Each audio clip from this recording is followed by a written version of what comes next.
What happens when a celebrated actor walks onto a morning talk show expecting a friendly chat and instead finds himself in the crosshairs of a host determined to tear him down?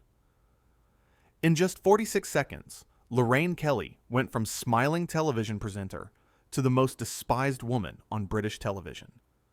This is the story of how one interview went so catastrophically wrong that security had to be called. Cameras kept rolling, and millions of viewers watched in stunned disbelief as Sean Bean, one of Britain's most respected actors, was forced to defend his dignity against a host who seemed intent on destroying it. The morning started like any other on the Lorraine Kelly show. The studio lights were bright, the audience was settled in their seats, and the production team was running through final checks. Sean Bean had been booked weeks in advance to discuss his latest project, a gritty northern drama that had critics buzzing. He arrived on time, polite and professional, ready for what he assumed would be a straightforward promotional interview. But from the moment Sean walked onto that set, something felt off. Lorraine Kelly sat in her chair with an expression that wasn't quite welcoming. Her smile seemed forced, painted on. Beside her sat two regular panelists, Margaret Devon, a lifestyle columnist known for her sharp tongue, and Richard Petty, an entertainment reporter who usually played the role of peacekeeper. They exchanged glances as Sean approached, glances that suggested they knew something he didn't. "Sean Bean, everyone," Lorraine announced, to applause that felt oddly muted. Sean took his seat, adjusting his microphone as he'd done dozens of times before on other shows. He smiled warmly at Lorraine, at the panelists, at the audience. He was a professional. He knew how these things worked. "Thanks for having me," Sean said, his Yorkshire accent as authentic as ever. "Happy to be here." Lorraine didn't return the warmth. Instead, she shuffled her notes with exaggerated importance and looked at him with an expression that could only be described as contemptuous. "Well, we'll see about that," she said. The audience laughed nervously, unsure if it was a joke. Sean's smile faltered slightly, but he pressed on. "I'm really excited to talk about the new series. We filmed it up in Sheffield, actually, right where I grew up.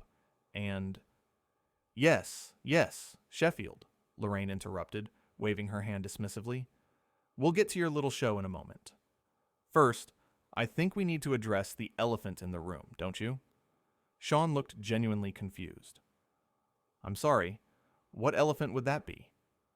Margaret Devon leaned forward, her pearl necklace catching the studio lights. "Oh, come on, Sean. Don't play coy. Surely you knew we'd want to discuss your, shall we say, controversial comments from last month." "Controversial comments?" Sean repeated, his confusion deepening. "I'm afraid I don't know what you're referring to." Lorraine let out a theatrical sigh, as if dealing with a difficult child. "The interview with Northern Voice magazine. The one where you criticized modern television. The one where you essentially insulted every presenter currently working in British media." Her voice had taken on a sharp edge, accusatory and cold. Sean shook his head slowly. "I never said anything of the sort. I was asked about the difference between prestige drama and daytime programming, and I gave an honest answer about the different goals and audiences of each format. I certainly didn't insult anyone." "Oh, but you did," Richard Petty chimed in, though his tone was slightly more measured than the others. "You said, and I quote, that daytime television has become more about the personalities of the hosts than the quality of the content." "That's taken completely out of context," Sean protested, his Yorkshire accent thickening as his frustration grew. "I was making a broader point about how television has evolved. I wasn't attacking individual presenters." Lorraine laughed, but there was no humor in it. It was harsh, mocking. "Please, Sean, we're not idiots. Everyone knows what you meant. You think you're better than us because you do your serious dramas and films while we're here doing the real work, day in and day out, entertaining millions of people every single morning." The audience had gone completely quiet now. This wasn't banter. This wasn't the playful back-and-forth viewers expected from morning television. This was an ambush, and everyone could feel it. Sean took a deep breath, clearly trying to maintain his composure. Lorraine, with all due respect, I came here to talk about my new project, not to be accused of things I didn't say. If you'd like to have an actual conversation about the interview, I'm happy to clarify my remarks. But I won't sit here and be misrepresented. Misrepresented, Margaret Devon scoffed. That's rich. You know what I think? I think you've spent so much time playing heroes and tough guys on screen that you've forgotten what it's like to be a real person. You've lost touch with ordinary people. People like us. People like our audience. Sean turned to her, his expression hardening. You don't know anything about me or my life. I grew up in a council estate in Sheffield. My father was a welder. I've never forgotten where I came from, and I resent the implication that I have. Resent away, Lorraine shot back. But the truth is, Sean, you've become exactly what you always claimed to hate. You're a pretentious actor who looks down on anyone who doesn't take themselves as seriously as you do. The words hung in the air like poison. The camera operators glanced at each other, uncertain whether they should keep filming. The floor manager made a motion to cut, but Lorraine subtly waved her off. She was enjoying this. Sean's jaw tightened. I've been in this industry for over 30 years. I've done interviews all over the world, and I have never, ever been treated with such disrespect. This isn't journalism. This isn't even entertainment. This is just cruelty. Oh, here we go, Lorraine said, rolling her eyes dramatically. The poor, persecuted celebrity.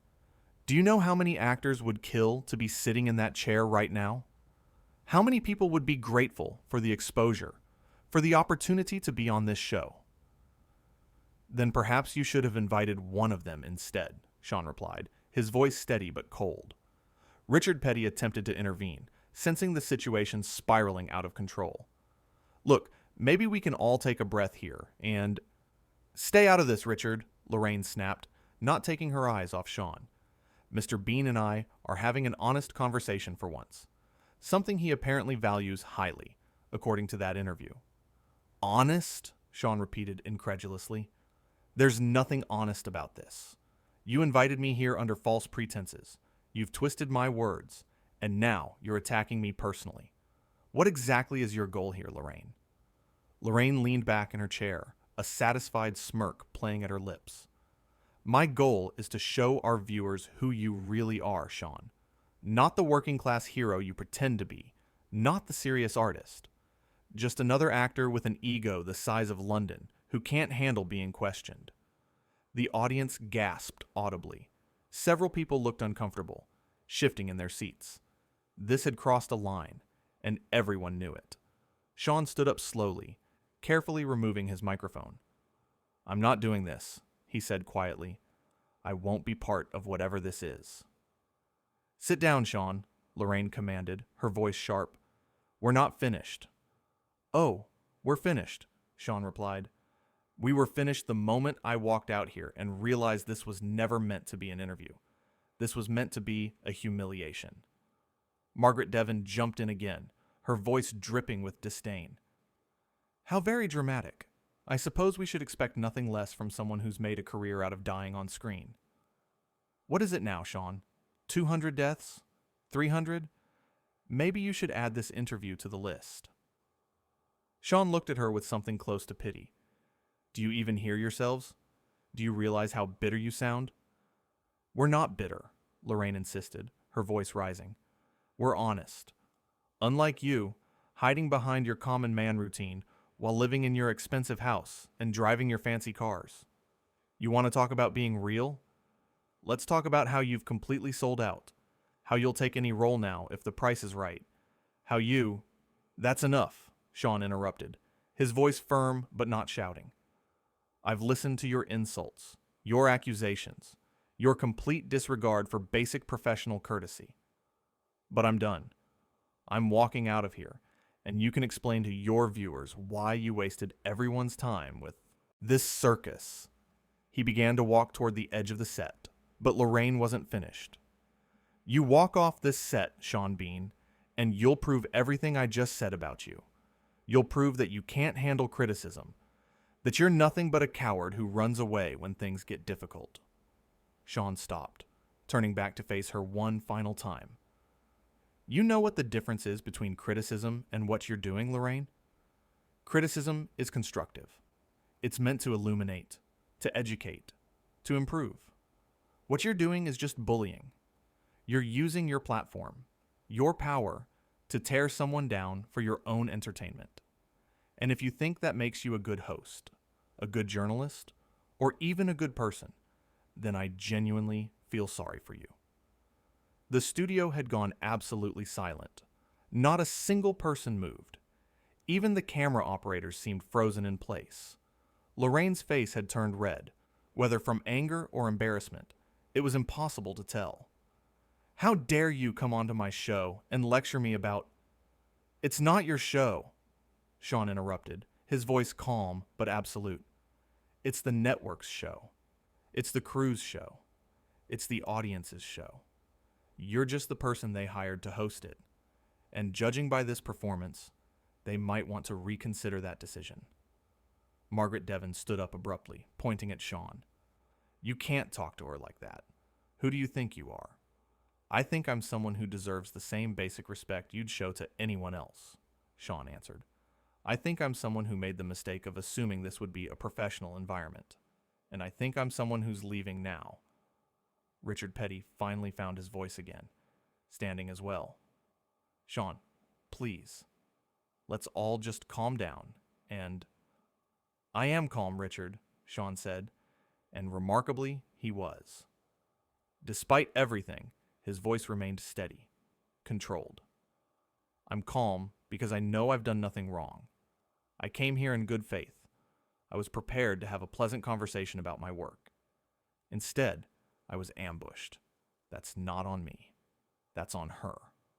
He gestured toward Lorraine, who was practically vibrating with rage. Get out, Lorraine hissed. Get out of my studio. Gladly, Sean replied. But before I go, I want to say something to your audience. He turned to face the camera directly, addressing the viewers at home. If you're watching this, please understand that what you've just witnessed is not normal. It's not acceptable. And it's not the kind of television you should support. You deserve better. The guests who come on this show deserve better. And frankly, the crew who work here deserve better. Security! Lorraine shouted, her composure completely shattered now. Get him out of here. 2 security guards appeared from the wings, looking deeply uncomfortable with the situation. They approached Sean cautiously, but he raised his hands in a peaceful gesture. It's all right, lads. I'm going. Voluntarily. No need for any trouble. As the security guards escorted Sean toward the exit, Lorraine continued her tirade. You're finished in this industry, Sean Bean. I have connections. I have influence. You think you can come onto my show and embarrass me like this and just walk away? Sean paused at the edge of the set, looking back one more time. I think you've embarrassed yourself, Lorraine. I didn't have to do anything. The audience, which had been silent for so long, suddenly erupted. But it wasn't cheers for Lorraine. It was applause for Sean. Standing ovations from dozens of people who had watched a good man be treated abominably and had finally seen him stand up for himself. Lorraine looked stunned, her mouth opening and closing like a fish out of water. Margaret Devon sat back down, suddenly very interested in her notes. Richard Petty looked like he wanted to disappear into the floor. Stop clapping, Lorraine demanded, her voice shrill. This is my show. I decide who we applaud. But the audience didn't stop. If anything, they got louder, their support for Sean unmistakable. Sean gave a small nod of acknowledgement to the audience, a sad smile on his face, and then he was gone, disappeared through the studio doors with the security guards trailing behind him like an honor guard, rather than an escort. The moment the doors closed behind him, the studio descended into chaos. Lorraine was shouting at the producers, demanding they stop the applause, cut to commercial, do something. Margaret Devon was trying to salvage the situation by talking over the noise, making excuses, claiming they'd been having technical difficulties. Richard Petty had removed his microphone and was walking off the set entirely, apparently unwilling to be part of whatever came next. The floor manager finally made the call to cut to an unscheduled commercial break, and the live feed ended. But the damage was done. Millions of viewers had watched the entire confrontation unfold in real time.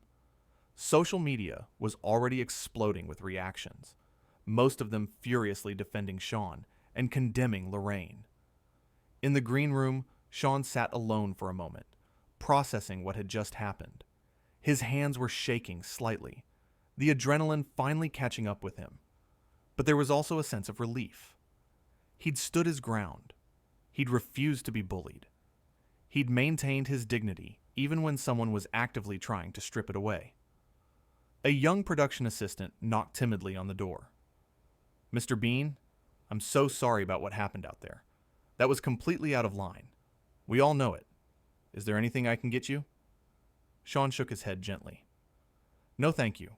I just need a moment, and then I'll be on my way." "For what it's worth," the assistant continued, "everyone back here is on your side. What she did to you, that wasn't right. That's not what this show is supposed to be." "I appreciate that," Sean said sincerely. "But maybe it's exactly what this show has become. Maybe that's the problem." Back in the studio, Lorraine was still in full meltdown mode as they remained off air.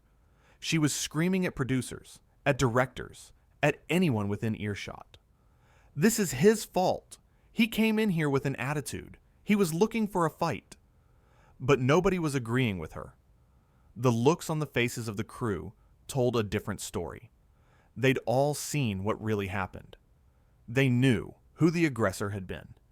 And they knew that Lorraine had just made a catastrophic mistake on live television. Margaret Devon was desperately trying to figure out how to spin this, already drafting tweets in her head that would somehow make Lorraine look like the victim. But even she seemed to realize it was a losing battle. The footage was out there. Millions of people had seen it. There was no spin that could change what everyone had witnessed. Richard Petty stood in the hallway outside the studio, leaning against the wall with his eyes closed. "I should have said something earlier," he muttered to himself. "I should have stopped it before it got that far."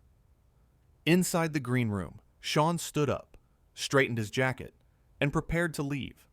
He'd come to promote his new series, to share his passion for a project he believed in, to connect with an audience that had supported him throughout his career. Instead, he'd been subjected to a public attack by someone who seemed more interested in creating drama than conducting an interview. As he walked through the corridors of the studio toward the exit, staff members kept stopping him, apologizing, offering words of support. He thanked each one graciously, never bad-mouthing Lorraine, despite having every right to do so. It was that graciousness, that dignity in the face of cruelty, that would ultimately define how people remembered this incident. At the studio exit, Sean paused and looked back one final time at the building that housed the Lorraine Kelly show. He thought about all the guests who would come after him, all the people who might face similar treatment. He thought about whether he should have stayed, should have continued arguing, should have demanded an on-air apology. But then he realized something important. By walking away, by refusing to participate in the circus Lorraine had created, he'd made the most powerful statement possible. He'd shown that dignity couldn't be taken away unless you gave it up willingly. He'd shown that sometimes the strongest thing you can do is simply refuse to play the game. And as he stepped out into the morning sunlight, leaving the studio and the chaos behind, Sean Bean knew he'd done the right thing. He'd stood up for himself. He'd called out behavior that was unacceptable. And he'd done it all without lowering himself to Lorraine's level, without resorting to insults or cruelty himself. The interview that was supposed to promote his new series had turned into something else entirely. It had become a moment that would be talked about for years to come, dissected and analyzed, used as an example of everything that's wrong with certain corners of modern television. It had become a cautionary tale about what happens when hosts let their egos override their professionalism, when entertainment becomes more important than integrity, when ratings matter more than respect. And through it all, Sean Bean had remained exactly who he'd always been. A working class kid from Sheffield who'd made good, who'd never forgotten his roots, who treated people with the same respect he expected in return.